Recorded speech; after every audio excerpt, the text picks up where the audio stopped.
It's been described as one of the worst incidents of its kind seen on an American football field. It happened during an NFL game between the Cleveland Browns and the Pittsburgh Steelers.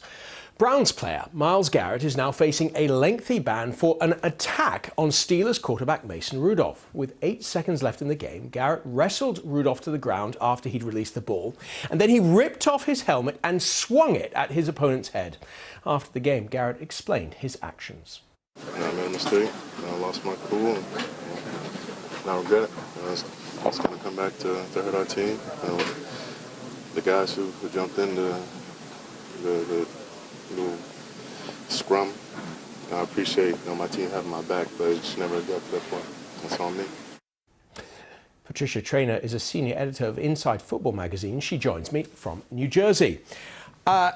Patricia, it's always been a tough game, but this could have got him arrested. What's the fallout been? Well, you're right. There's been a lot of outrage. I mean, it's something that if you were to see happen on the street, it would automatically be a crime. So to see that happen in an NFL game, especially when there's such an emphasis on player safety, very disappointing. And as a result, both the Browns and the Steelers have been fined. I believe it's $250,000. Myles Garrett has been suspended the rest of the season. I believe the league said it was indefinitely. He is going to appeal that, by the way.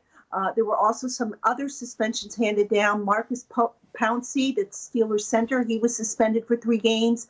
And Garrett's teammate, Larry Algabandi, was suspended 1 game. So a lot of fallout and just really a black mark on the NFL in last night's game. Years ago, the NFL, would you say it almost used to take pride in its kind of rough reputation? But player safety has now become increasingly a priority with concussions. Where does this fit into the discussion on player safety, this incident? Well, I mean, you never want to see somebody taking a helmet and using it as a weapon. And that's one of the laws in the game that they kind of outlawed. We used to be able to see players spearing other guys with their head. And, as concussions came to the...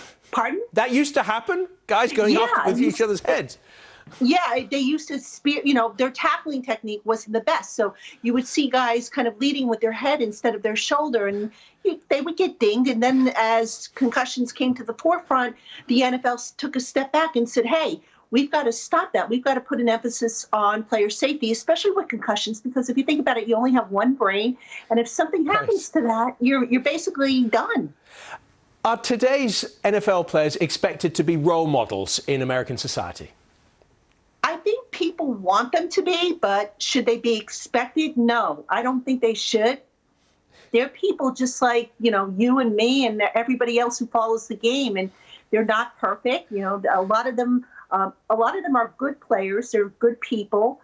You do have some guys that maybe push the envelope a little bit, so to speak, and who, try to get the competitive advantage the wrong way. But yeah, I mean, it's a matter of preference, but in my opinion, I think it's asking too much to expect these guys to be role models. You do, however, want to see good sportsmanship in the game, and not just in football, but in any sport. Patricia Traynor in New Jersey, thanks so much for talking to us. Thank you.